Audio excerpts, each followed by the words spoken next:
ہمارے مدرسے کے ٹرسٹی حضرت مولانا سیف اللہ صاحب دامت برکاتہم جو بنگلور سے تشریف لائے، ہم ان کی خدمت میں اہلا و سہلا مرحبا کہتے ہیں اور ہم آپ کا تہ دل سے استقبال کرتے ہیں۔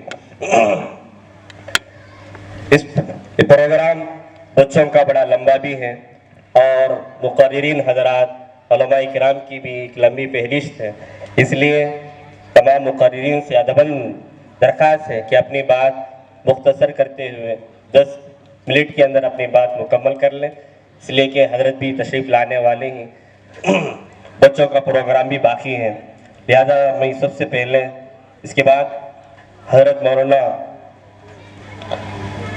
مفتی عرفان اللہ صاحب مادنی دامت برکاتہم امام و خطیب مسجد اقصی بنگلور سے درخواست کرتا ہوں کہ وہ اپنے نصائح عالیہ سے ہم سب کو مستفیض فرمائیں۔ بسم اللہ الرحمن الرحیم۔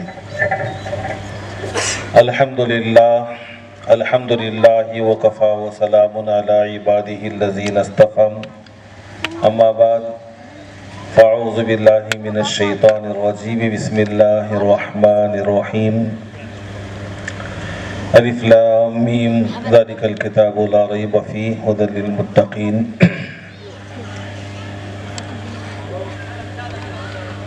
صدر جلسہ،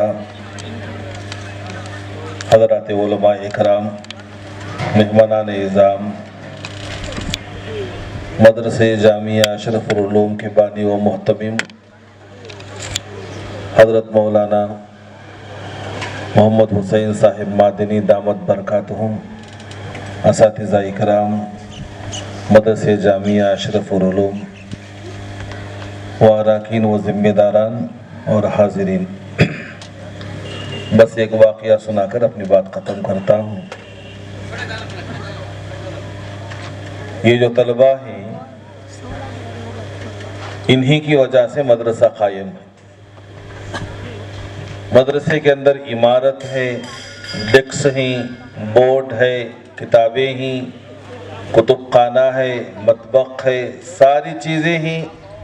اگر بچے نہ ہوں تو پھر اس کے بعد لوگ کہیں گے کہ مدرسے کو چھٹی ہے، جیسا کہ رمضان میں باقاعدہ کہا جاتا ہے ساری چیزیں رہتے ہیں، لیکن طلبہ کو جب چھٹی دی جاتی ہے تو باقاعدہ آواز آتی ہے کہ مدرسے کو چھٹی دی گئی ہے، صرف طلبہ چلے جاتے ہیں۔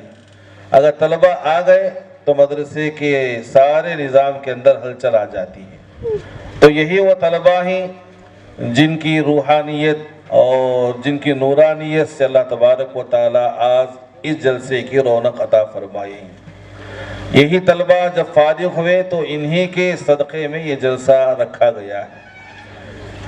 تو میرے محترم بھائیوں، بزرگوں اور دوستوں، ان کی بڑی قدر کرنا چاہیے۔ یہ آگے چل کر امت کو سنبھالنے والے اور امت کے رہبری کرنے والے اور امت کا درد و دکھ اٹھانے والے یہی طلبہ ہیں۔ چاہے ان میں سے ایک بھی اگر امت کا حکیم الامت، حکیم الاسلام اور حکیم الملت شیخ الاسلام بھی بننے کی امید ہم ان سے رکھ سکتے ہیں۔ بس ان کی خدمت کرنا چاہیے، ان کو کھلانا پلانا، ان کو اچھے طریقے سے رکھنا، اور جہاں تک ہو سکے ان کی پوری طرح سے نگرانی کرنا، نگہداشت کرنا بہت ضروری ہے۔ حضرت مولانا پیر ذوالفقار احمد صاحب نقشبندی دامت برکاتہم اپنی کتاب کے اندر ایک واقعہ نقل فرمایا، بس وہ واقعہ سنا کر اپنی بات ختم کرتا ہوں، 1-2-3 منٹ کا واقعہ ہے۔ سلطان محمود غزنوی بہت زبردست بادشاہ، زبردست اللہ والا، تہجد گزار، قرآن شریف کی ہمیشہ تلاوت کرنے والا، حضور پاک علیہ السلام کا عاشق، بہت محبت کرنے والا حضور پاک علیہ السلام سے اور آپ کی سنتوں سے بہت چاہت رکھنے والا۔ کبھی سنت کے خلاف زندگی گزارنا بڑا دشوار معلوم ہوتا تھا، لیکن بڑی تمنا تھی کہ اے اللہ پروردگار عالم ایک مرتبہ حضور پاک علیہ السلام کا دیدار ہو جائے، آپ کی زیارت مبارکہ ایک مرتبہ اللہ قابل ہو جائے۔ اس لیے کہ حدیث پاک میں آتا ہے من رآ فی المنام فقد رآنی، کہ جو خواب میں مجھے دیکھے گا وہ یقیناً مجھے کو دیکھا ہے، کسی اور کو نہیں دیکھے گا۔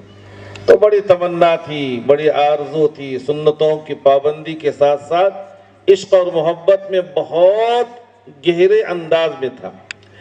لیکن بہت زمانہ گزرتا گیا، بہت دن گزرتے گئے، حضور پاک علیہ السلام کی زیارت نہیں ہوئی اور اسی میں دن رات کٹتے تھے۔ ایک مرتبہ اپنے محل کے اوپر بادشاہ جہاں پناہ چہل قدمی کر رہے تھے تو اچانک دیکھا گیا کہ دور سے وہ زمانہ چراغوں کا زمانہ، ایک طالب علم ایک گھر کے کنارے پر بیٹھا ہوا قرآن مجید کھول کر بیٹھا ہوا ہے اور اس دروازے سے کوئی سوراخ تھا، وہاں سے اندر سے چراغ کی روشنی اس سوراخ سے باہر آ رہی تھی، تو اتنی روشنی میں رکھ کر وہ قرآن شریف پڑھ رہا تھا۔ بادشاہ کو بڑا تعجب ہوا اور اس بچے کو بلایا اور پوچھا کہ بیٹا کیا پریشانی ہے؟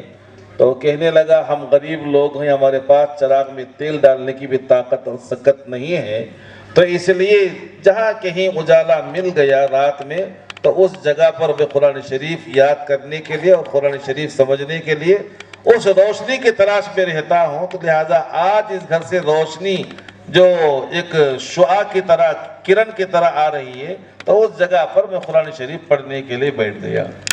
بادشاہ کو دل کو بات لگی تو اعلان کیا کہ آج سے اس بچے کے لیے چراغ میں تیل ڈالنے کا انتظام سلطنت سے کیا جائے گا، اور اسی موقع پر اعلان ہوا اور انتظام بھی ہو گیا۔